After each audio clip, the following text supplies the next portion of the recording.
الله الرحمن الرحيم وبه نستعين وهو خير المعين صلى الله على سيدنا محمد وآله الطاهرين.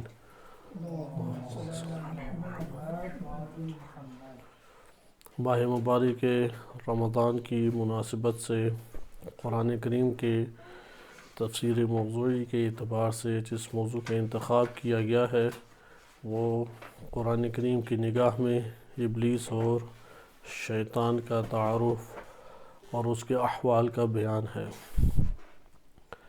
آج کے درس میں ہم آغاز ابلیس کے قرآن کریم میں جو آیات کریمہ میں ابلیس کا تذکرہ وارد ہوا ہے اس سے کریں گے اور چند دروس ابلیس کی شناخت اور معرفت کے حوالے سے رکھیں گے، اور اس کے بعد ایک عمومی کلمہ جو قرآن کریم نے استعمال کیا ہے کلمہ شیطان و شیاطین، اس کے اوپر منتقل ہو جائیں گے۔ کلمہ ابلیس، سب سے پہلے ہم اس کے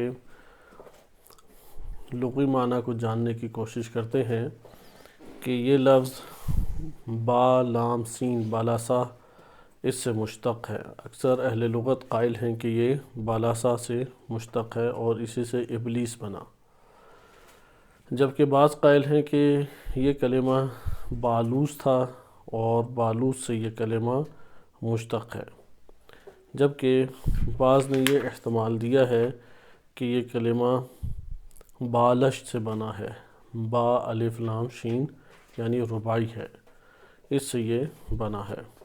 بہرحال بالاسا سے اس کے ہونے کو زیادہ قوی قرار دیا گیا ہے اور اکثر اہل لغت نے اسی سے اس کو بیان کیا ہے۔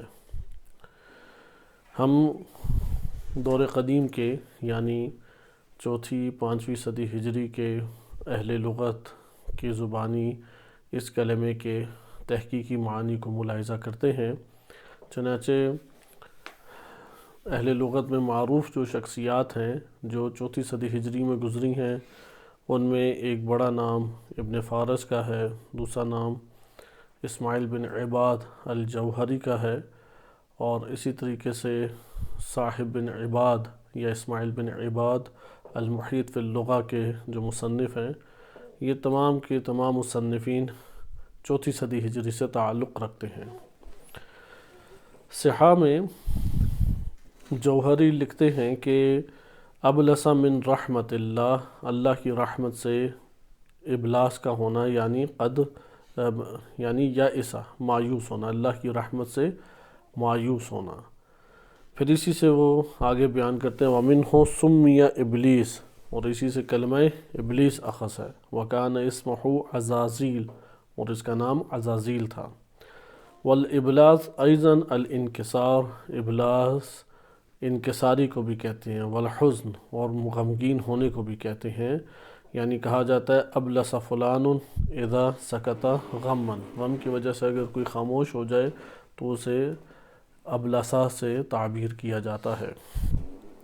معجم المقاییس اللغہ میں ذکر کیا گیا ہے کہ فالاصل الیأس، بلسا کا اصل معنی ہے مایوس ہونا۔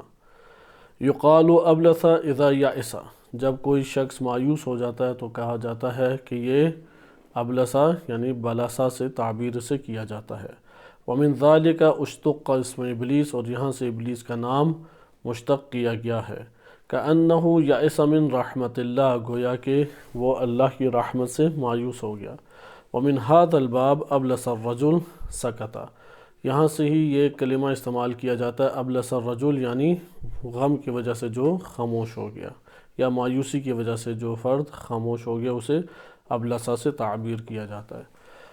مفردات راغب کے 501 ہجری میں بعض نے وفات کا ان کا لکھا ہے، جبکہ بعض کتب میں 401 ہجری کا بھی احتمال دیا گیا ہے۔ بہرحال مفردات راغب انہوں نے ابلاس کا معنی ذکر کیا ہے الحزن المعترض من شدت الیأس، شدت مایوسی کی وجہ سے طاری ہونے والے حزن اور غم کو ابلاس سے تعبیر کیا جاتا ہے، شدت مایوسی کی وجہ سے۔ یہ آپ کے پاس اہل لغت کے معنی آئے، اگر آپ انہی اہل لغت کے معنی پہ جو موجودہ آپ کی خدمت میں نے ذکر کیے ہیں آپ تھوڑا تدبر اور تفکر کریں تو چند چیزیں ہمارے سامنے نتیجے کی صورت میں آتی ہیں۔ مایوس ہونے کے لیے عربی میں کلمہ یائسہ ہے۔ یہاں پہ سوال پیدا ہوگا کہ پھر اس کا ابلسہ سے کیا اختلاف یا فرق بنتا ہے، کیونکہ یائسہ قرآن کریم میں بھی لفظ استعمال ہوا، یائس من رحمتی، قرآن کریم نے واضح طور پہ ذکر کیا یائس الذین کفروا من دینکم، تمہارے دین سے کافر جو ہیں وہ مایوس ہو گئے، یا لا ییأس من روح اللہ، اللہ کی رحمت سے مایوس وہ نہیں ہوتے، اولئک یئسوا من رحمتی، وہ لوگ میری رحمت سے مایوس ہو گئے۔ کلمہ مایوس ہے تو پھر ابلاس کا لفظ یا ابلسا یا اس کے مشتق لفظ کیوں ذکر کیے گئے؟ تو اس کی بنیادی وجہ یہ ہے کہ ابلسا کہتے ہیں شدید مایوسی، اور اس مایوسی کی وجہ سے حزن و غم کا چھا جانا کہ انسان بول ہی نہ سکے، یعنی ایسی شدید مایوسی کہ ایک رمق بھی کوئی امید باقی نہ رہے، اس کو کہتے ہیں ابلاس۔ وَإِلَّا یائسہ کا کیا مطلب ہوتا ہے؟ وہ مایوسی مطلقاً مایوسی کے لیے، وہ کم ہو، زیادہ ہو، متوسط ہو، سب کے لیے کلمہ یائسہ استعمال ہوتا ہے۔ یہاں پہ ہم آخر میں صاحب تحقیق کی نگاہ کو دیکھتے ہیں۔ صاحب تحقیق شیخ حسن مصطفی رحمۃ اللہ علیہ، وہ اپنی کتاب تحقیق فی کلمات القرآن الکریم میں بلاسا کے معنی کو ذکر کرتے ہوئے لکھتے ہیں کہ یہ باب افعال ابلاس سے استعمال ہوتا ہے، جس کا معنی ہے اس وقت شدید مایوسی جب ایک برے عمل کو انجام دیا جائے، اس وقت شدید مایوسی جب ایک برے عمل کو انجام دیا جائے، اور اس برے عمل کو انجام دینے کی وجہ سے ان شخص کو یا ایک انسان کو پستی اور محتاجی کا احساس ہو، جو کہ اس کے حزن اور غم کا باعث بنے، شدید حزن اور غم کا باعث بنے۔ یعنی انہوں نے 3-4 معنی اس میں جمع کر دیے۔ نمبر 1 یہ ہے کہ برے عمل کی بنیاد پر جب شدید مایوسی چھا جائے، بس یأس شدید کو ابلاس کہتے ہیں، یأس مایوسی شدید کو ابلاس کہا جاتا ہے۔ جب ایک برے عمل کی وجہ سے شدید مایوسی چھا جائے اور ایک آزمائش میں انسان مبتلا ہو جائے اور فقر اور محتاجی کا احساس کرتے ہوئے غم اور حزن اسے آگے گھیر لے، اس کیفیت کو ظاہر کرنے کے لیے کیا لفظ بولا جاتا ہے؟ ابلاس کا لفظ بولا جاتا ہے۔ مایوسی جو ہے وہ مطلق ہے، عمومی ہے، وہ ہر مرحلے کو شامل ہوتی ہے، لیکن ابلاس جو ہے وہ ہر مرحلے کو نہیں، بلکہ ایسی شدید مایوسی جو برے عمل کی اساس پر ہو اور فقر و محتاجی اور غربت کا انسان کو شدید احساس ہو۔ یہاں سے ہمیں یہ بھی پتہ لگ گیا کہ ابلیس کو اگر ابلیس کہا جاتا ہے تو یہ اس کا اصلی نام نہیں ہے۔ ابلیس عموماً انسان یہ گمان کرتا ہے کہ شیطان کا اصلی نام کیا ہے؟ ابلیس۔ تو یہ ابلیس اصل نام نہیں ہے، بلکہ ابلیس صفت ہے، ابلیس ایک وصف ہے، اس وصف کی بنیاد پر اس کا جو نام پڑ گیا وہ ابلیس کہلایا۔ لہذا ابلیس کو ابلیس اس لیے کہا جاتا ہے چونکہ وہ اللہ کی رحمت سے شدید طریقے سے مایوس ہو گیا اپنے ایک برے عمل کی وجہ سے۔ اس برے عمل کا تذکرہ قرآن کریم نے کیا ہے۔ بس ابلیس کو کیوں ابلیس کہا جاتا ہے؟ ایک صفت کی وجہ سے، اور وہ صفت کیا اس میں پائی جاتی ہے؟ وہ بارز صفت جس کا وہ دوسروں کے سامنے اظہار کبھی نہیں کرتا، لیکن اللہ تعالیٰ نے اس کی اس صفت کو آشکار کر دیا ہے۔ وہ بارز اور آشکار صفت کیا ہے؟ وہ صفت ہے کہ ابلیس اللہ سے شدید طرح سے مایوس ہے، اور اس مایوسی کی وجہ کیا ہے کہ اس نے ایک انتہائی قبیح اور برا عمل انجام دیا، اور جب وہ اس عمل کی آزمائش میں مبتلا ہو کے ناکام ہوا تو اس کو محتاجی اور فقر نے آ کے گھیر لیا، اور وہ غمگین اور حزین صورت میں ہر وقت اور ہر لحظہ موجود ہے، یعنی حزن اور غم کی شدت مایوسی کی وجہ سے اس کے اوپر چھائی رہتی، یعنی خوشی کا مقام اس کے لیے ہمیشہ کے لیے ختم ہو گیا۔ لہذا یہاں سے ہمارے لیے اہل لغت کے جو معنی ہیں اس سے ثابت ہوا کہ ابلیس کیا ہے؟ صفت ہے۔ یہی وجہ ہے کہ ابلیس ہر شخص کو وہ نا امید کرنا چاہتا ہے۔ ابلیس کا سب سے بڑا وار ہر گناہ کے مقابلے میں کہ وہ ہر گناہ کے بعد انسان کو ایسی مایوسی میں لانا چاہتا ہے کہ وہ اللہ سے کسی قسم کی امید نہ رکھے، کسی قسم کی اللہ تعالیٰ سے امید و رجا نہ رکھے۔ ایسا اگر شرک کراتا ہے تو کیوں شرک کراتا ہے؟ تاکہ اللہ سے انسان کو بعد میں مایوس کر سکے۔ اگر کفر شیطان کراتا ہے، ابلیس کراتا ہے، کیوں؟ تاکہ وہ اپنے جیسا اسے کر سکے۔ یہ ہمارے پاس ایک بیان آیا کہ ابلاس یا ابلیس اس وجہ سے کہا جاتا ہے کہ وہ کامل صورت میں شدید طرح سے مایوس ہے، ایسی مایوسی کہ اس مایوسی سے وہ باہر نہیں نکل سکتا، اور یہ مایوسی جب کسی پر چھا جائے تو پھر اس کے لیے خوشی کا کوئی لمحہ باقی نہیں رہتا، وہ ہمیشہ کے لیے حزین ہے، غمگین ہے، اور اپنے وجود کے اندر انتہائی شدت کے ساتھ پستی اور محتاجی کا احساس کرتا ہے، پستی اور محتاجی کا وہ احساس کرتا ہے۔ کلمہ ابلیس کے اوپر ایک یہ بھی رائے دی گئی ہے کہ یہ عربی کلمہ نہیں ہے، کیونکہ عربی کلمہ نہ ہونے کی دلیل یہ ہے کہ چونکہ یہ غیر منصرف پڑھا جاتا ہے، یہ عربی قواعد کے باب سے ہے، جبکہ عربی کلمہ ہوتا تو منصرف یہ پڑھا جانا چاہیے تھا۔ بہرحال جو بھی اس کا یہ معنی بنے، اس میں یہ والا معنی کہ وہ اللہ کی رحمت سے مایوس ہو گیا اور شدید مایوس ہو گیا، کہ ایسی مایوسی کہ کامل یأس اور مایوسی اس کو گھیرے ہوئے ہے۔ بعض نے یہ بھی ذکر کیا ہے کہ یہ بالوس سے ہے۔ بالوس کہتے ہیں خلط ہو جانا، صحیح ہے، چھلنی سے نہ گزارانا، یعنی کسی ذات کو کہ کسی ذات کا خالص نہ ہونا بلکہ اس کے اندر مختلف عناصر کا خلط ہو جانا، اور وہ چھلنی سے نہ گزرنے کی وجہ سے مخلوط حالت میں وہ چیز موجود ہے، مکس حالت میں وہ چیز موجود ہے۔ اس کو یہ نام اس وجہ سے دیا گیا ہے کہ جب یہ ملائکہ کے ساتھ عبادت کیا کرتا تھا تو اس کے وجود میں ہمیشہ ہی سے ایسے عناصر رہے ہیں جو بغاوت اور سرکشی اور تکبر کے اوپر، اللہ سبحانہ وتعالیٰ کے مقابلے میں استکبار کے اوپر اسے ابھاریں، کیونکہ اسے استکبار سے جدا نہیں کیا گیا، وہ یعنی ایسے چھلنی سے اسے گزارا نہیں کیا گیا کہ خالص ہو جائے۔ اب غیر خالص صورت میں یہ موجود تھا، اس لیے جب اسے چھلنی کی آزمائی سے گزارا گیا تو وہ خالص نہیں ہو سکا، اور جب خالص نہیں ہو سکا ہے تو اسی ملی جلی کیفیت میں پڑے رہنے کی وجہ سے بالوس سے ابلیس اس کا نام بن گیا۔ بالوس یعنی خلط ملط حالت میں، مکس حالت میں ایک ذات کا ہونا۔ لہذا ابلیس کو ابلیس کیوں کہا جاتا ہے؟ کیونکہ یہ کسی دور میں اللہ کے حضور عبادتیں کیا کرتا تھا اور انتہائی نیک اور پاکیزہ افراد میں سے شمار ہوتا تھا، ہستیوں میں سے شمار ہوتا تھا، لیکن اس کے اندر سرکشی کے عناصر خلط تھے، یہ خالص نہیں تھی اس کی عبادتیں، اس کا وجود خالص نہیں تھا، اس لیے اسے غیر خالص نام ہی اس کا پڑ گیا کہ یہ وہ شخص ہے جو ملائکہ میں غیر خالص تھا۔ ملائکہ کون ہیں؟ جو خالص مخلوق ہیں، جو اللہ سبحانہ وتعالیٰ کے کاملاً تابع ہیں، لیکن یہ غیر خالص مخلوق تھا، لہٰذا یہ ایک آزمائش کی وجہ سے نمایاں ہو کے اس کا غیر خالص پن ہمارے لیے آشکار ہو گیا، اس لیے بالوس سے اسے کیا کہا جاتا ہے؟ ابلیس۔ بعض نے یہ کہا ہے کہ یہ بالش سے ہے۔ بالش کا مطلب ہوتا ہے تفتیش و تحقیق و جستجو کرنا، تحقیق و جستجو کرنا۔ اگر ہم اس معنی کو لے لیں تو اس کا مطلب یہ نکلے گا کہ ابلیس اگر بالش سے ہے تو یعنی ابلیس سے ابلیس بن گیا، ابلیس لفظ تھا لیکن ابلیس بن گیا۔ کیوں اسے ابلیس کہا گیا؟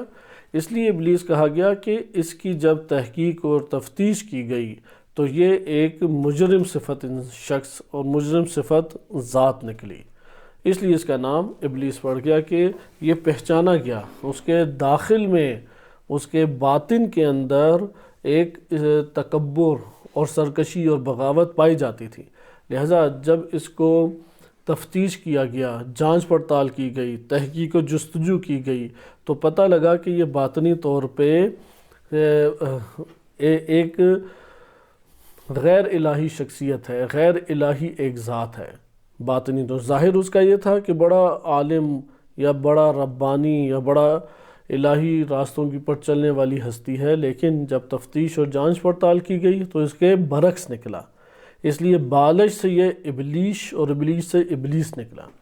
بہرحال 3 احتمال بس ہمارے پاس ہو گئے کہ ابلیس کو ابلیس کیوں کہا جاتا ہے۔ ایک ہو گیا کہ یہ شدید نا امید تھا، نمبر 2 ابلیس کو اس لیے ابلیس کہا جاتا ہے کیونکہ یہ بالوس سے ہے اور یہ خالص نہیں ہو سکا اللہ کی اطاعت میں، اطاعت الہی میں خالص نہیں ثابت ہوا، غیر خالص ثابت ہوا اور غیر خالص ہی اس کا نام پڑ گیا۔ اور تیسرا احتمال یہ ہے کہ پہلے اس کی تفتیش اور تحقیق نہیں ہوئی تھی، ایک واقعے اور ایک آزمائش کے ذریعے سے جب اس کے باطنی احوال کی تحقیق اور جانچ پڑتال اور تفتیش ہوئی تو اس کا غیر خالص ہونا یا الہی اطاعت کا حامل نہ ہونا ظاہر ہو گیا، الہی اطاعت کا نہ حامل ہونا ظاہر ہو گیا۔ بس بالاسا، بالوس اور تیسرا ہمارے پاس ہے بالش، یہ تین معنی ہمارے پاس اس حوالے سے آ گئے۔ آپ نے ان تینوں جگہوں پہ دیکھا کہ یہ ابلیس کا نام نہیں ہے، یہ کیا ہے؟ اوصاف ہیں۔ بس بالاسا میں نا امیدی کی صفت ہے اور بالوس میں غیر خالص ہونے کی صفت ہے کہ اطاعت الہی میں خالص نہیں نکلا، صحیح ہے؟ بالوس میں کون سا وصف درکار ہے؟ غیر خالص ہونے کا۔ اور بالش میں کیا ہے؟ بالش میں اس کا تفتیش ہونا اور جانچ پڑتال ہونے کی صورت میں غیر خالص ہونا نکلنا ہے۔ یہ تینوں اوصاف ہیں، ان تین اوصاف کی وجہ سے اس کا نام کیا پڑ گیا؟ ابلیس پڑ گیا۔ اکثر علماء قائل ہیں کہ اس کا نام ابلیس پڑنے کی وجہ وہی پہلی ہے، یعنی اللہ کی رحمت سے شدید طور پہ مایوس ہونا، کیونکہ اللہ نے اپنی رحمت سے وسیع تر کسی صفت اور کسی اور اپنے وصف کو قرار نہیں دیا۔ اللہ کا جو فعل سب سے وسیع ہے، اللہ کی جو صفت سب سے وسیع ہے، وہ کون سی ہیں؟ وسعت رحمتی من کل شیء۔ قرآن کریم میں اللہ سبحانہ وتعالیٰ کا ارشاد ہوتا ہے کہ ہر شے سے وسیع تر اللہ کی رحمت ہے، اور اگر یہ ابلیس کو یہ مایوسی دامنگیر نہ ہوتی تو یہ امکان پایا جا سکتا ہے کہ رحمت الہی شامل ہو جائے، اتنی وسعت ہے رحمت الہی۔ یعنی رحمت الہی کی جب وسعتوں کو بیان کیا جاتا ہے تو اس طرح سے بیان کیا جاتا ہے کہ کوئی اس کی حد نہیں ہے، اگرچہ تم ابلیس ہی کو کیوں نہ سامنے لے آؤ، لیکن یہ ابلیس کے اندر خامی ہے۔ اس لیے بعض نے کہا کہ اب ابلاس اسے کہتے ہیں کہ جب ایک ذات کے داخل سے مایوسی پھوٹ نکلے، اور ایسی مایوسی کہ اس کی جڑ بھی اس کا باطن ہے اور اس نے اس کے پورے وجود کو گھیر لیا ہے۔ لہٰذا ابلیس کے وجود کے اندر جو شدید مایوسی پائی جاتی ہے، اس نے اسے اللہ کی رحمت سے کاملاً مایوس کر دیا ہے، وَإِلَّا اس نے اللہ کی بارگاہ میں جو تقاضا کیا تھا وہاں پہ رحمت الہی کے ہمیں اثرات دکھائی دیتے ہیں۔ اس نے کہا کہ مجھے یوم یبعثون، روز قیامت تک کیا آزاد چھوڑا جائے، تو اللہ سبحانہ وتعالیٰ نے اپنی رحمت کے باعث اسے چھوڑ دیا۔ وَإِلَّا فی الفور عذاب دینا یہ اللہ کی قہاریت کا نتیجہ ہے۔ اس میں قہار اس کا تقاضا کیا ہے کہ اس کی فوراً پکڑ کی جاتی، لیکن رحمت الہی کا تقاضا کیا ہے؟ اس کو ڈھیل دے دی جائے، اسے مہلت دے دی جائے۔ لہٰذا یہ ہمارے پاس ایک بیان آیا۔ قرآن کریم میں ایسا نہیں ہے کہ کلمہ بالاسا ابلیس کے علاوہ استعمال نہیں ہوا۔ قرآن کریم میں کلمہ بالاسا یعنی شدید نا امیدی، شدید مایوسی، قرآن کریم میں 5-6 آیات میں یہ کلمہ وارد ہوا ہے، البتہ ہر جگہ پہ باب افعال سے آیا ہے۔ اس کلمہ کا قرآن کریم کے تناظر میں ہی جائزہ لیں، کیونکہ انسان جب بھی گناہ کرتا ہے تو وہ ایک مایوسی کی ظلمت اپنے وجود کے اندر پاتا ہے۔ اللہ سبحانہ وتعالیٰ نے اسی ظلمت کو ختم کرنے کے لیے توبہ ہے، استغفار ہے، مغفرت ہے، اپنی رحمت وسیع کا بیان ہے، یہ سارے کے سارے امور اللہ سبحانہ وتعالیٰ نے رکھ دیے، حتیٰ کہ اللہ تعالیٰ نے اپنے گناہگار بندوں کو اپنی طرف نسبت دی کہ فَبَشِّرْ عِبَادِيَ الَّذِينَ أَسْرَفُوا عَلَىٰ أَنفُسِهِمْ، کہ یہاں پہ جنہوں نے اسراف اپنے نفوس کے اوپر کیا ان بندوں کو اپنے طرف نسبت دی، عبادی الذین، کہ میرے بندے۔ تو یہ جو خداوند متعال کا اس قدر اہتمام کرنا ہے، وہ یہی وجہ ہے کہ انسان جب بھی اللہ سبحانہ وتعالیٰ کی نافرمانی کرتا ہے یا اللہ تعالیٰ کی حدود کو پامال کرتا ہے تو اس کے وجود کے اندر وہ نا امیدی اور مایوسی کی ایک ظلمت اور تاریکی کا شائبہ پیدا ہو جاتا ہے۔ اگر وہ اس نا امیدی کو وسیع کرتا چلا جائے تو وہ وسیع سے وسیع دائرہ ہوتا چلا جائے گا، اور ابلیس ہی چاہتا ہے۔ اس لیے نہج البلاغہ میں بھی اور انشاءاللہ قرآن کریم میں ایک آیت سورہ حشر کی آخری آیات میں ہے کہ پہلے وہ کہتا ہے انسان کو اکفر، کہ کفر کرو، جب وہ کفر کر کے بیٹھ جاتا ہے انسان تو فوراً کہتا ہے کہ انی اخاف اللہ رب العالمین، میں تو اللہ جو عالمین کا رب ہے اسے ڈرتا ہوں، یہ کیا تو کام کر بیٹھا ہے۔ پھر قرآن کہتا ہے کہ یہ دونوں کے دونوں جہنمی ہیں۔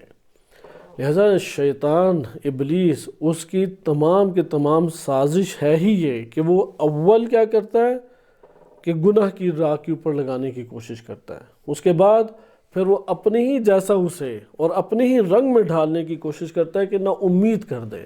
اور یہاں پہ ہمارے پاس آیات روایات کے بیانات کثیر ہیں کہ جتنا بڑا گناہ ہو جائے اور جتنے کثیر گناہ ہو جائیں اللہ سے کم نا امید نہ ہو۔ اس لیے شرک کے بعد قرآن کریم نے حتیٰ کہ قتل سے بھی بدتر گناہ قرآن کریم کی نگاہ میں وہ کیا ہے؟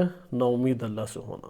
سب سے بدترین گناہ جو اللہ تعالیٰ نے قرار دیا شرک کے بعد، جیسا کہ روایات اہل بیت علیہ السلام میں اس بات کی طرف اشارہ ہے کہ سب سے بدترین شرک اور کفر کے بعد کون سا گناہ ہے؟ کیونکہ ان شرک لظلم عظیم، شرک کے بعد سب سے بدترین گناہ وہ اللہ سے مایوس ہونا ہے، اور ابلیس یہی کام کرنا چاہتا ہے۔ البتہ ہم اس کلمے کی تھوڑی سی اور تحقیق کر لیں۔ قرآن کریم میں غالباً سورہ مومنون اس میں ارشاد باری، سورہ روم آیت نمبر 12 میں ارشاد باری تعالیٰ ہوتا ہے وَيَوْمَ تَقُومُ السَّاعَةُ يُبْلِسُ الْمُجْرِمُونَ، کہ جب روز قیامت آئے گی، جب قیامت کی گھڑی آئے گی، ساعت قیامت آئے گی، تو مجرمین کی حالت کیا ہوگی؟ یبلس المجرمون، مجرمین شدید مایوسی کے عالم میں ہوں گے۔ دیکھیں مایوسی خود ایک عذاب ہے، انسان اپنے وجود میں اس کا احساس کرتا ہے۔ ہم زندگی میں بہت ساری چیزوں سے بعض اوقات اندر انتظار کرتے کرتے کیا ہے اور امید باندھے جب تھک جاتے ہیں تو اس سے نا امید ہو کے بیٹھ جاتے ہیں۔ لہٰذا یہ کیفیت انسان اپنے اندر پاتا ہے بہت سارے اہم مقامات پہ۔ مثلا مریض ہوتا ہے، ایک وقت آتا ہے اندر سے اپنے آپ کو چھوڑ بیٹھتا ہے، ہمت چھوڑ بیٹھتا ہے کہ میں نہیں اب ٹھیک ہو سکتا۔ یہ کیفیت جب یہ کیفیت آتی ہے تو بالکل ہر چیز سے اس کا دل اچاٹ ہو جاتا ہے، وہ اپنے آپ سے بھی نفرت کرتا ہے، آس پاس کی چیزوں سے بھی نفرت کرتا ہے۔ کیونکہ جب شدید مایوسی انسان پہ طاری ہو یا مایوسی کی کیفیت طاری ہو تو یہ چند چیزوں کو خود بخود لے کے آتی ہے۔ ان میں سے سب سے پہلی چیز ہے احساس پستی ہوتی ہے، اسے احساس حقارت ہوتا ہے کہ میں کوئی چیز ہوئی نہیں، حقیر اور پست اپنا وجود اسے لگتا ہے۔ دوسری چیز جو آتی ہے انتہائی احساس محتاجی ہوتا ہے، انتہائی احساس محتاجی کہ کوئی بھی اس کو اس مشکل سے نہیں نکال سکتا، مدد کا اپنے وجود میں انتہائی زیادہ احساس پاتا ہے، یعنی ایک عام حالت سے کئی گنا بڑھ چڑھ کے احساس پاتا ہے جب وہ مایوس ہو جاتا ہے۔ تیسری حالت اس کے اندر کیا ہوتی ہے؟ تیسری حالت ہے کہ ایسا غم اسے گھیر لیتا ہے کہ وہ اپنے وجود کے اندر جو احساسات ہیں، جو احوال گزر رہے ہیں، اس کی ترجمانی نہیں کر سکتا، اسے بیان نہیں کر سکتا، یعنی خاموش ہو جاتا ہے۔ اس لیے کتاب العین اور اس طرح کی جو ہماری دیگر کتابیں اس میں ابلس الرجل یعنی سکت غمًا، غم کی اساس پر خاموش ہو جانا، بالکل جسے کہتے ہیں نا کہ منہ بند ہو جانا اور بول ہی نہیں سکتا۔ ایک دفعہ انسان کا نہ بولنا ہے، منہ بند ہو جانا ہے خوف کی شدت کی وجہ سے، یہ کیفیت الگ ہے۔ ایک دفعہ انسان منہ بند کر لیتا ہے، بالکل چپ ہو جاتا ہے نا امیدی کی وجہ سے، شدید مایوسی اور نا امیدی کی وجہ سے، اور اس شدید نا امیدی اور مایوسی کی وجہ سے اندر غضبناک ہوتا ہے، غصہ شدید آتا ہے، اور اس غصے اور غضبناک ہونے کی کیفیت میں انسان ایک انتہائی تکلیف کا احساس کرتا ہے۔ اس لیے شیطان ابلیس کے بارے میں یہ کہا گیا کہ چونکہ وہ شدید مایوس ہے، یعنی مایوسی کامل اسے گھیری ہوئی ہے، ایک ذرہ بھی اسے امید نہیں ہے، مایوسی کامل۔ اس مایوسی کامل کی وجہ سے پستی کا احساس بھی اسے ہے، محتاجی کا بھی شدید احساس ہے، اور اندر غصہ اور غضب اس کے اندر بھرا ہوا ہے، کیونکہ حزین ہے، غمگین ہے، نہیں اپنی کیفیت دوسروں کے سامنے بیان کر سکتا کہ میرے ساتھ اندر کیا گزر رہی ہے۔ لہذا مایوس انسان عموماً آپ نے اپنی زندگی میں بھی دیکھا ہوگا کہ مایوس اگر شدید ہو جائے، اگر ایک عام حالت مایوسی ہے تو غضب کی وجہ سے اس کے شکوہ شکایت زیادہ ہو جاتے ہیں، لیکن اگر شدید مایوسی گھیر لی جائے تو دوسروں کی باتیں سنتا ہے بالکل خاموش ہو جاتا ہے، ساکت ہو جاتا ہے، چپ ہو جاتا ہے، اور اندر شدید غصہ اور غم اور حزن کھا رہا ہوتا ہے۔ لہٰذا علماء نے یہ تحریر کیا ہے کہ شدید مایوسی خود عذاب کی انواع میں سے ایک سخت ترین عذاب ہے۔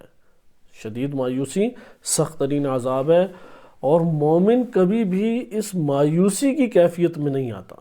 مومن دنیا کی طرف سے تو ہو جائے گا، اللہ تعالیٰ کی طرف سے کبھی مایوس نہیں ہوتا۔ اللہ کی طرف سے اس کی امید، اس کی رجا، اس کی طمع وہ کبھی بھی نہیں ختم ہوتی۔ اور شیطان نے اللہ سے نا امید ہو گیا ہے، جبکہ مخلوق اللہ سے اس نے وہاں پہ اس کی امیدیں جگا دی ہیں، لیکن اللہ سے کاملاً نا امید ہے۔ ادھر آپ نے مجرمین کی حالت دیکھی، روز قیامت مجرمین اسی عذاب میں دوچار ہوں گے، یبلس المجرمون۔ اسی طرح سے سورہ انعام آیت نمبر 44 میں ارشاد باری تعالیٰ ہوتا ہے اخذناہم بغتۃ فاذا ہم مبلسون۔ پوری آیت کو اگر آپ مطالعہ کریں تو اس آیت میں در حقیقت ایک نوع عذاب کی خبر دی گئی ہے، اور یہ نوع عذاب بھی بہت خطرناک ہے انسان کے لیے۔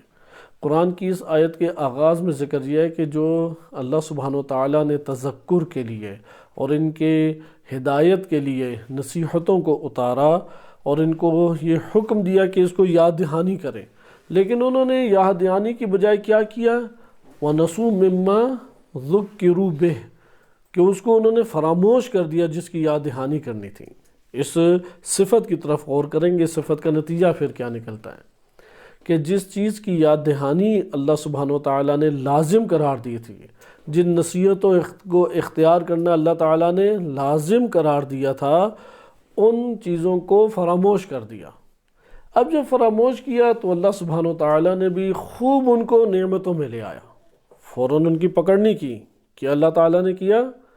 خوب نعمتیں عطا کر دی، اتنی نعمتیں دی کہ وہ نعمتوں میں خوش زندگی بسر کرنے لگے، اور ہر وقت خوشی میں مبتلا رہتے تھے، اور اسی خوشی میں وہ مبتلا تھے۔ اخذناہم بغتۃ، اچانک ہم نے ان کی رسی کو کھینچ لیا، اچانک ہم نے ان کی پکڑ کی۔ فَإِذَا هُمْ مُبْلِسُونَ، اور ایسی پکڑ کی کہ ان کے پر کیا حالت طاری ہو گئی؟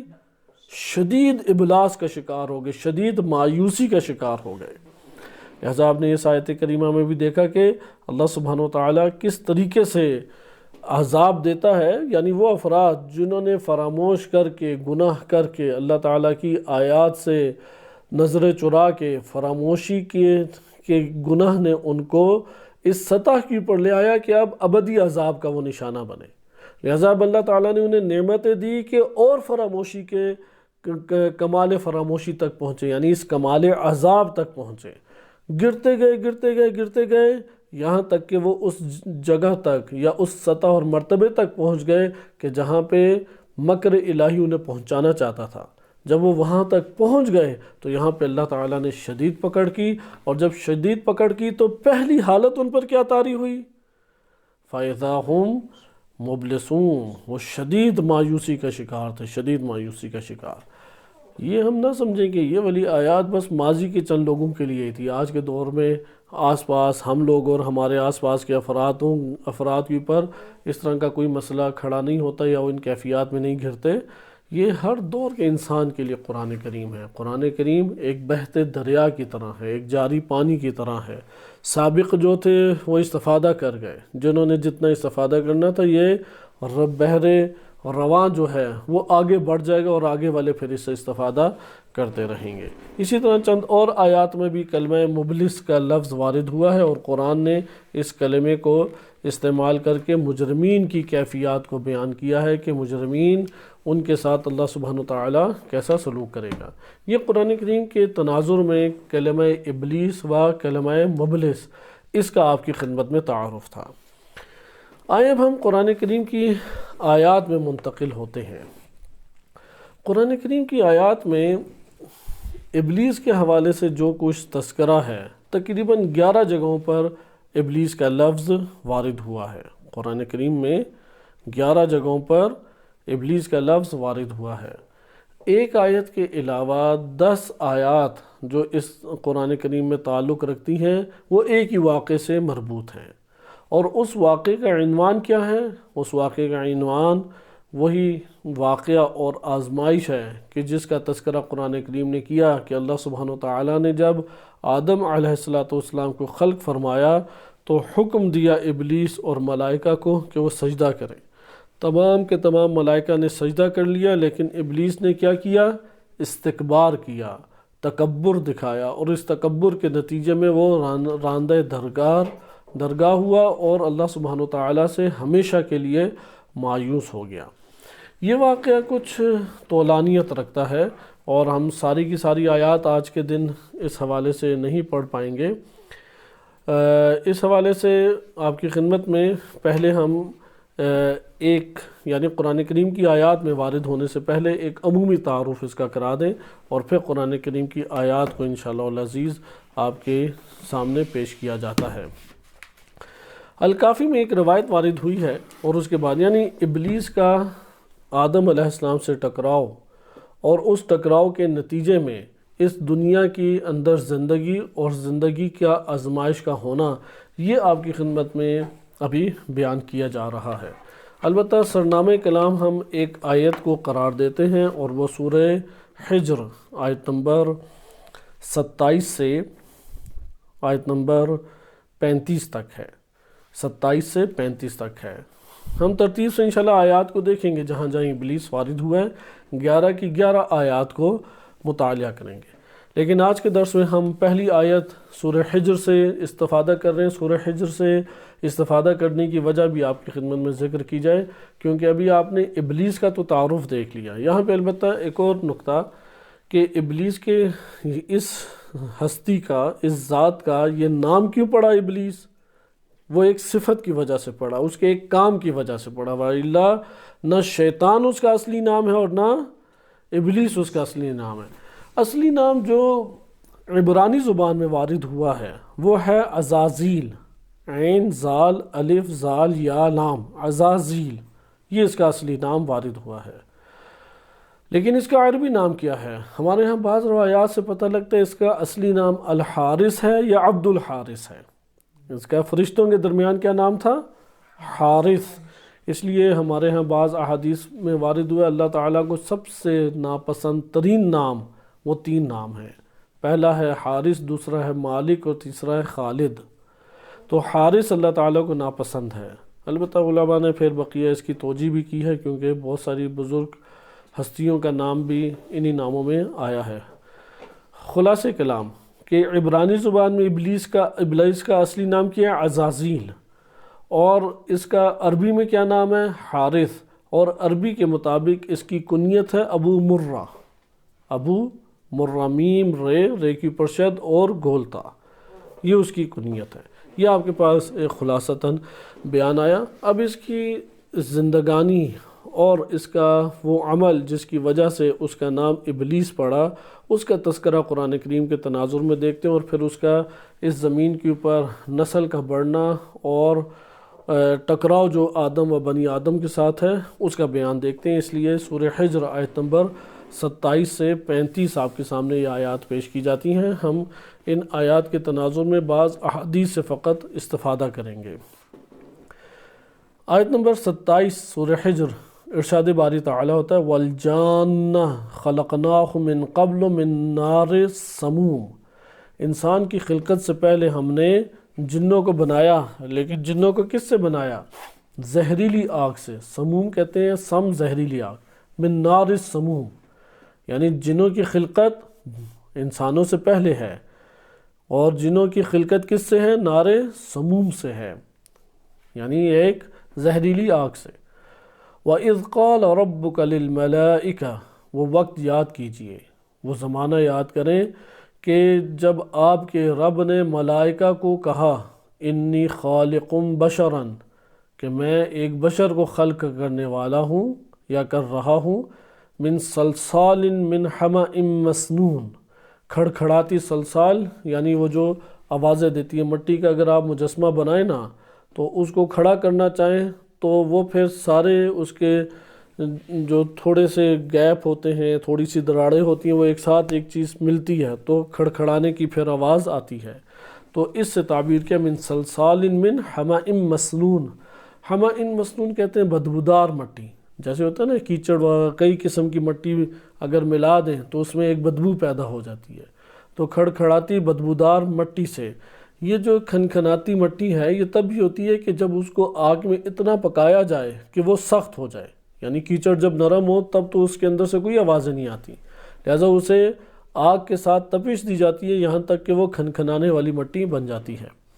پھر آگے ارشاد باری تعالیٰ ہوتا ہے، یعنی یہاں پہ انی خالق بشرا من صلصال من حمأ مسنون فَإِذَا سَوَّيْتُهُ جب اس کو کامل بنا دیا میں نے، وَنَفَخْتُ فِيهِ مِن رُوحِي اور اپنی روح سے اس میں پھونک دیا، فَقَعُوا لَهُ سَاجِدِينَ تو اس کے سامنے سارے کے سارے کیا ہو گئے؟ سجدہ ریز ہو گئے۔ یہ سجدہ پیشانی کے ساتھ نہیں تھا کہ آپ کہیں کہ نہیں آدم علیہ السلام مثل کعبہ تھے سب نے سجدہ کیا ہو، کیونکہ فرشتے تو پیشانیاں نہیں رکھتے، ہر شے کا اسی کی ذات کے مطابق سجدہ ہے، اسے ذہن نشین کریں، ہر شے اپنی ہی ذات کے مطابق سجدہ کرتی ہے۔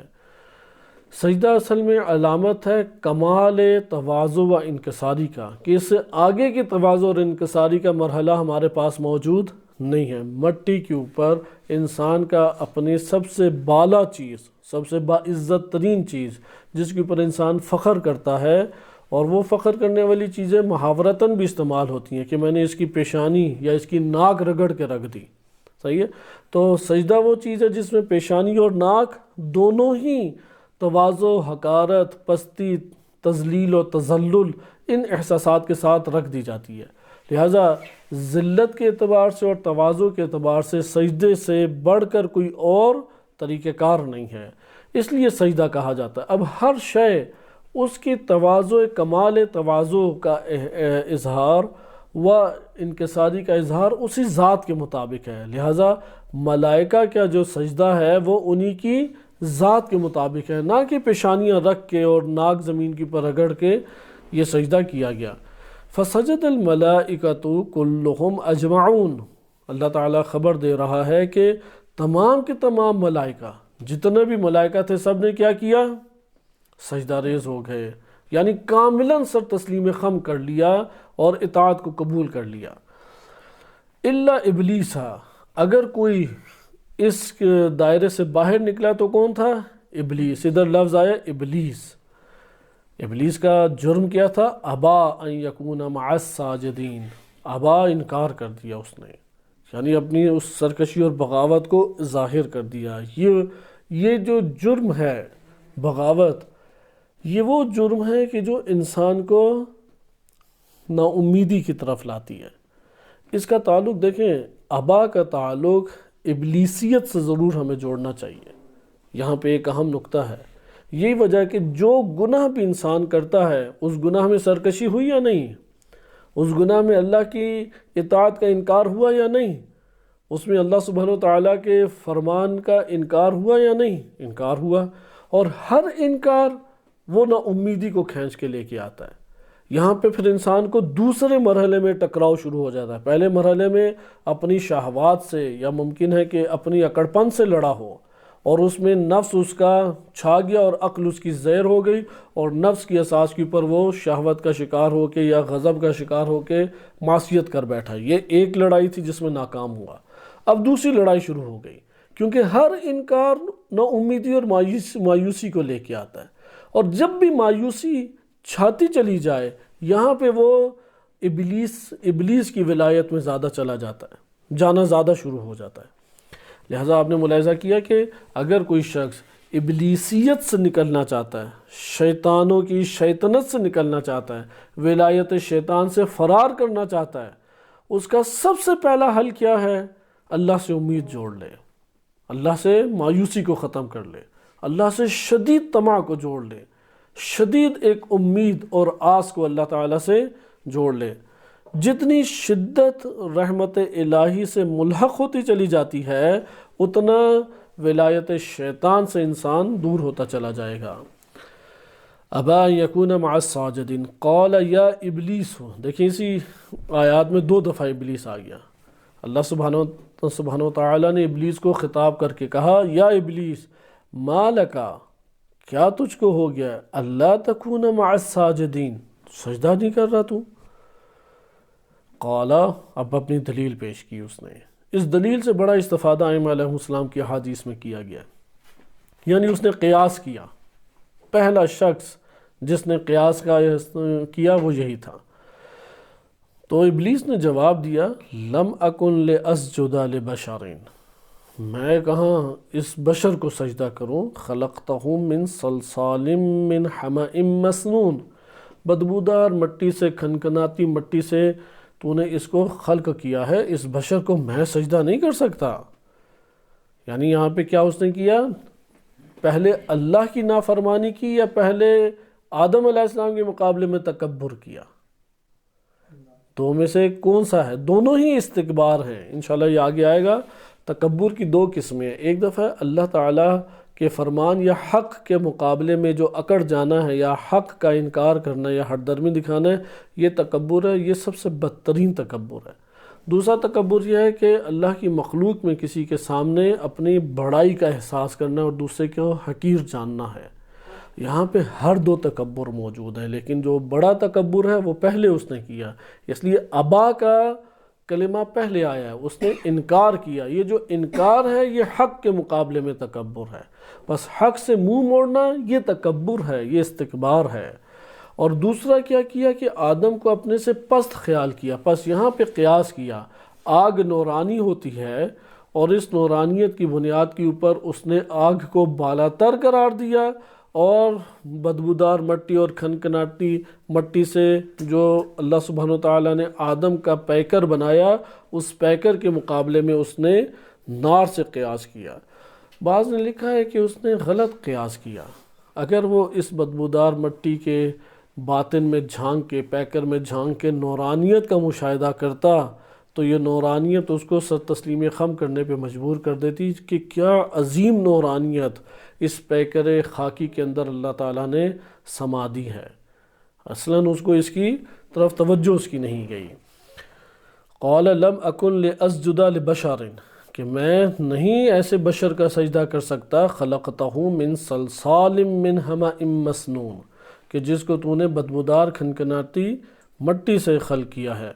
قال، اللہ تعالیٰ نے فرمایا، فخرج منہا، نکل جا تو یہاں سے، فإنک رجیم، تو رجیم ہے، وإن علیک اللعنۃ الی یوم الدین، یوم الدین تک تیرے اوپر لعنت ہے. لعنت بد دعا ہے. کیا اس بد دعا کا مطلب ہے؟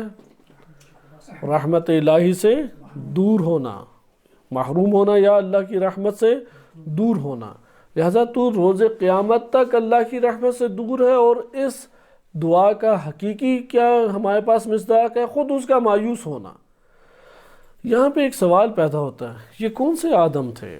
یہ وہی آدم تھے کہ جن کی نسل سے ہم ہیں یا نہیں؟ یہ وہ پہلے آدم تھے.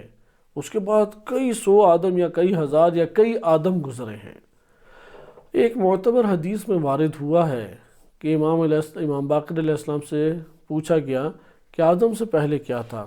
امام نے فرمایا آدم. ان سے پہلے کیا تھا؟ انہوں نے کہا آدم. تو اس طرح سے بعض روایات میں پتہ نہیں کتنے متعدد آدم کے بعد جو آدم آئے ہم ان کی نسل سے ہیں. اس لیے بعض علماء کہتے ہیں کہ یہ جو واقعہ یہ پہلے آدم کے ساتھ پیش آیا، اس کے بعد بقیہ آدم کے ساتھ پیش نہیں آیا. پہلے آدم کے ساتھ پیش آیا، پہلے آدم کے ساتھ یہ ٹکراؤ ہوا، اور اس ٹکراؤ کے نتیجے میں یہ آزمائش چل رہی ہے. اور اس کے نمونے اور مصداق جس طرح اس پہلے آدم اور ان کا سلسلہ اس دنیا سے ختم ہوا تو انہی کی جہت سے اب دوسرے آدم آئے. اسی طرح سے جو آگے ابلیس کا سلسلہ ہے وہ بھی اسی طریقے سے آیا. اب یہاں پہ یہ کہہ سکتے ہیں کہ آیا وہ جو پہلے آدم کے ساتھ ابلیس تھا وہ اب بھی ہے یا نہیں؟ وہ یوم الدین تک اور ان کے یوم الدین تک تھا، اس کا کیا ہمارے پاس تعین ہوگا؟ لہٰذا یہ چند سوال اپنی جگہ پہ ہمیشہ رہ جانے والے ہیں کہ اس کی تشریح ہم بعد میں دیکھیں گے. اس حوالے سے اب ہمارے پاس ایک بات آ گئی. زمین کے اوپر آدم علیہ السلام کی نسل شروع کرنے سے پہلے اور آدم علیہ السلام کو حجت زمین کے اوپر قرار دے کر نبوت عطا کرنے سے پہلے اللہ تعالیٰ نے دشمنی ابلیس کے ساتھ وہ ایجاد کرائی. لہٰذا یہ جو دشمنی ہے اس دشمنی کو کبھی فراموش نہیں کرنا چاہیے۔ لہٰذا خلقت آدم سے پہلے یعنی زمین کے اوپر نزول بلکہ یہ کہ نزول آدم سے پہلے جو خلقت آدم کے اعتبار سے دشمنی ایجاد ہوئی وہ دشمنی کبھی بھی دوستی میں تبدیل نہیں ہو سکتی۔ لہٰذا تمام کے تمام اختلافات کی اصل جڑ وہ یہی دشمنی ہے۔ لہٰذا یہ دشمنی جو ایجاد ہوئی ہے اس کے اندر بھی حکمت ہے اللہ تعالیٰ کی، بیتون حکمت یہ دشمنی ایجاد نہیں ہوئی کہ اس حکمت کو انشاءاللہ تعالیٰ ہم کسی آگے کے دروس میں کسی مرحلے کے اوپر انشاءاللہ تعالیٰ دیکھیں گے، لیکن اس جگہ پہ آئیں اور آپ اب دقت کریں، کیونکہ یہ نقطہ نا فراموش کرنے والا نقطہ ہے کہ اگر اس نقطے سے ہم نظروں کو چرا لیں تو اس دنیا کے جتنے حوادث ہیں اس کی صحیح تحلیل نہیں کر سکیں گے۔ انبیاء و ائمہ علیہ السلام کا سلسلہ اور ان کے ساتھ جو ظلم و ستم ہوا اور ان کا جو موقف عدل تھا اور اس کے مقابلے میں جو باطل آیا، ان سب کے سب معرکوں کے پیچھے حکمت کو کبھی بھی نہیں جان سکیں گے۔ اس لیے وہ کیا ہمیں جاننا ضروری ہے؟ ابلیس کا ٹکراؤ آدم علیہ السلام سے و بنی آدم علیہ السلام سے، درست؟ یہ ٹکراؤ نزول آدم سے پہلے وجود میں آیا۔ جب نزول آدم سے پہلے جو دشمنی شروع ہوئی ہے تو قرآن خود بیان کر رہا ہے وَإِنَّ عَلَيْكَ اللَّعْنَ إِلَى يَوْمِ الْقِيَامَةِ یوم الدین، کہ تیری اوپر یوم الدین تک لعنت ہے، یا إِلَى يَوْمِ يُبْعَثُونَ، روز قیامت تک تیرے جب اٹھائے جانے والے دن تک تجھ کو مہلت ہے۔ لہٰذا یہ دشمنی اٹھائے جانے والے دن تک چلتی رہے گی۔ اس دشمنی سے ہم نے کبھی بھی صرف نظر نہیں کرنا۔ اچھا، ابلیس نے تکبر میں کیا تھا؟ غور کریں، ادھر توجہ کریں کہ قرآن کریم کی جو آیت ہے اس میں اس نے کیا کہا؟ ابا، اس نے انکار کیا، اور بعض قرآن کی جگہ میں انشاءاللہ بقیہ آیات میں پڑھیں گے ابا واستکبرا، اور کیا؟ تکبر کیا، بڑائی۔ اچھا، کس چیز کی بڑائی؟ اس وجہ سے کہ قرآن کریم نے سورہ بقرہ آیت نمبر 30 میں سب سے بہترین قرآن کریم کی یہ آیت واقع کو ایک پہلو کے اعتبار سے ذکر کرتی ہے، انی جاعل فی الارض خلیفہ۔ خلیفہ کون ہوتا ہے؟ خلیفہ وہ ہوتا ہے کہ جس کے پیچھے چلا جائے، صحیح ہے؟ پیچھے پیچھے چلنے کے خلف کہتے ہیں پیچھے پیچھے کو، خلیفہ جو نمونہ بن جائے اور اس کے پیچھے پیچھے چلا جائے۔ اس کو خلیفہ کیوں کہتے ہیں؟ کیونکہ اس کے سامنے بھی ایک ذات ہے، اس کے پیش نظر بھی ذات ہے جس کے پیچھے پیچھے اس نے چلنا ہے۔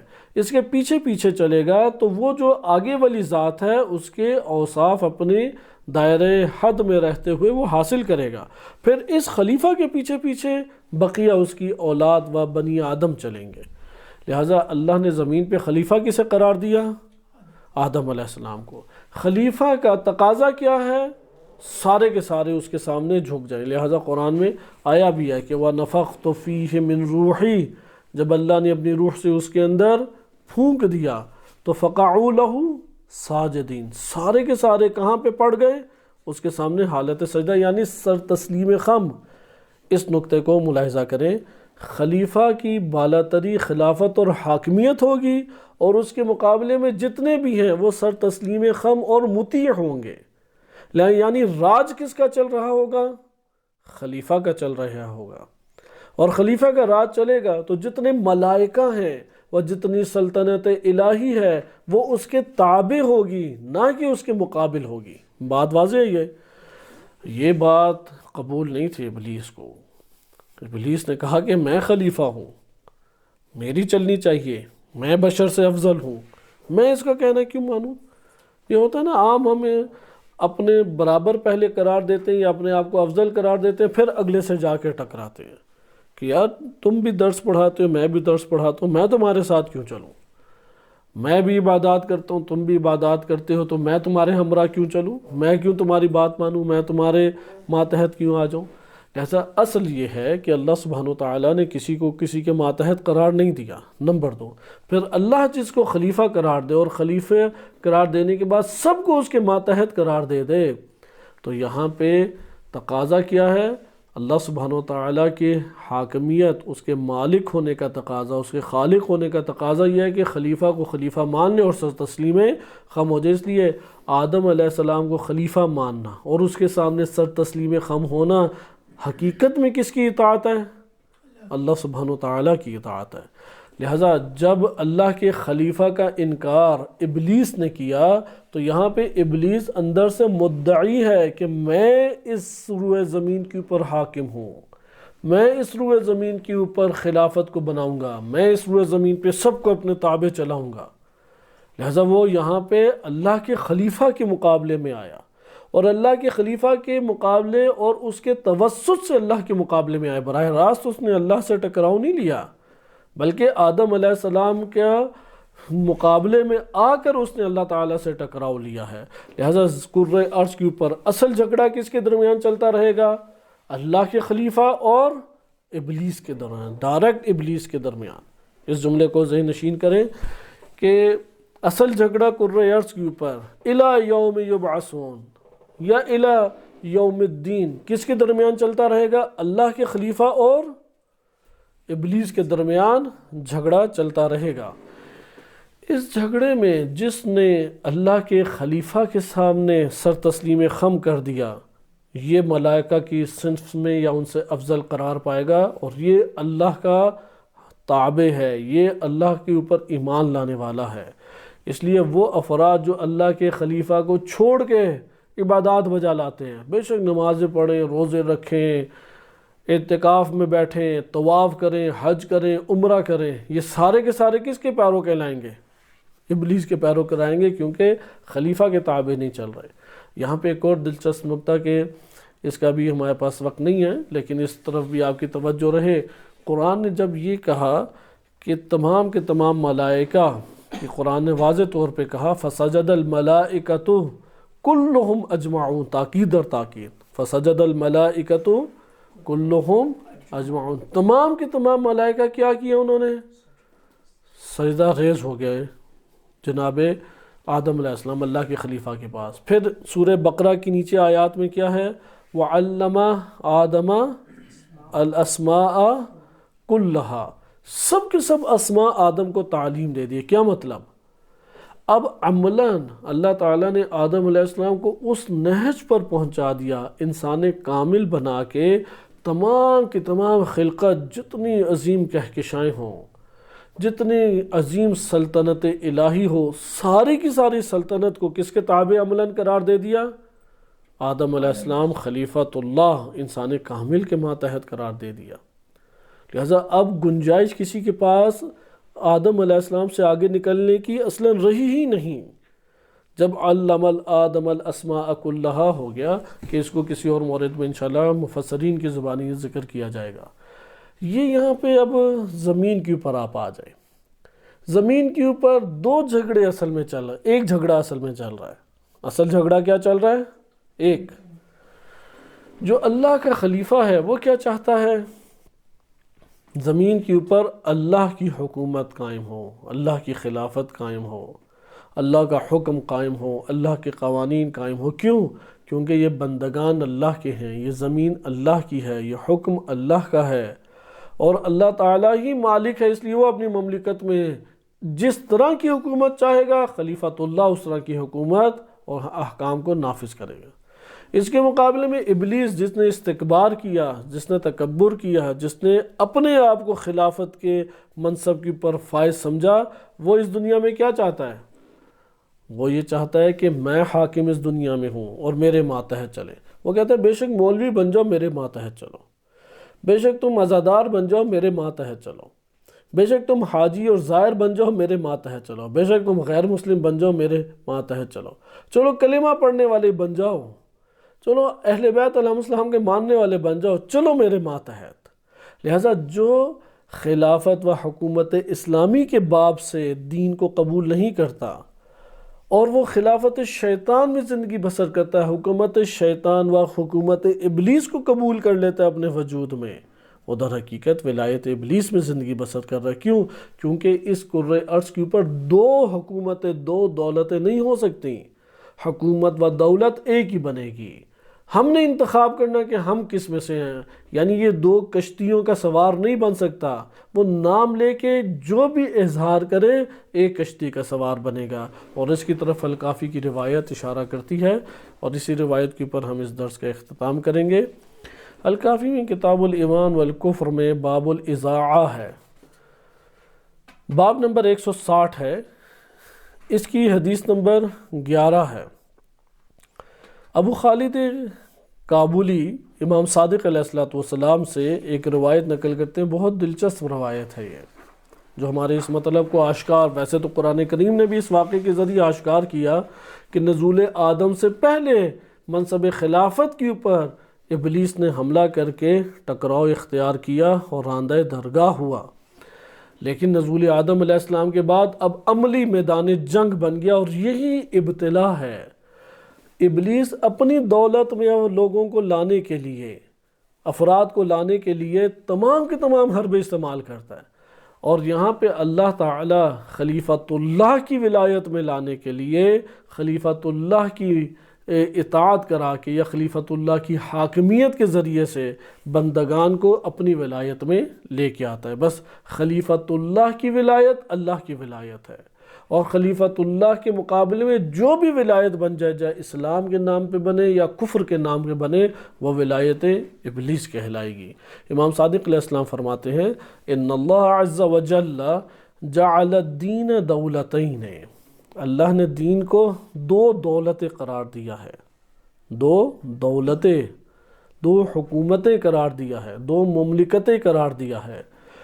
دولت آدم وہی دولت اللہ، آدم کی دولت ہے، اور یہی کیا ہے؟ دولت الہی۔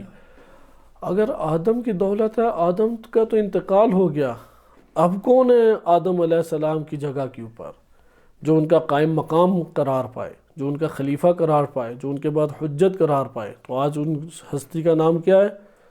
امام مہدی عجل اللہ تعالی فرجہ الشریف، جو نبی صلی اللہ علیہ وسلم کے جانشین ہیں، خلیفہ ہیں، اور اللہ تعالیٰ کی طرف سے تمام خلقت کے اوپر حجت ہیں، اور امام زمان عجل اللہ تعالی فرجہ الشریف کی طرف سے نیابت میں نائب کون ہے؟ نائب مہدی علیہ السلام، وہ رہبر معظم ولی امر مسلمین ہیں۔ لہٰذا یہ سلسلہ دیکھیں اس طریقے سے چلتا ہے۔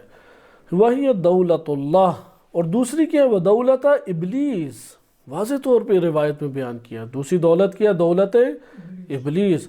فَإِذَا أَرَادَ اللَّهُ أَن يُعْبَدَ عَلَانِيَةً كَانَتْ دَوْلَةُ آدم، اللہ کا جب یہ ارادہ ہوگا کہ اعلانیہ اللہ کی عبادت کی جائے، تو یہ کب ہوگا؟ جب آدم کی دولت ہوگی، پوری دنیا کے اوپر اعلانیہ اللہ کی عبادت آشکار ہوگی۔